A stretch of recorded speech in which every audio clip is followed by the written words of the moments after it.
هەموو دنیا چاوەڕێی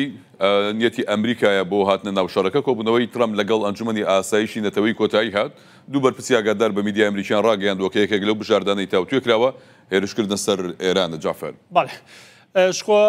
ئەنجومەن ئاسایشە نیشتیمانیە ئەمریکا جivîna xwe bi dawî anî bi serokatiya Donald Trump ku çavê hemû dunyayê li ser vê civîneyeka çi biryara dêjê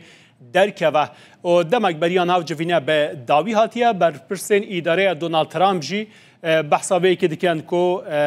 yek ji bijardeyan ev e ku Amerîka tevlîvî şerê bibe û êrişî ser Îranê bike lê bi fermînê hatiye ragihandin ka encama civîna encumena Asayişa Niştimaniya Amerîkayê çi ye di koşkasbî de bi serokatiya Donald Trump ku Donald Trump duh dema ku ji bo beşdarî de civîna G7 çû bo Kanadayê li vê derê berî ku ew civîn bi davî were berî dema xwe Kanada bicihişt û yekser nameyek şand ku encumena asayişê li koşka spî amade be heta ku digehe Donald Trump yekser çû beşdarî civîna encumena asayişê ya Niştimaniya Amerîkayê kir. Civîn bi dawî hatiye mê li bendê bimînin kan bizanibin encama civînê çi ye dê Amerîka tevlîvî şerê bibe yan jî dê rêyeke din hilbijêre.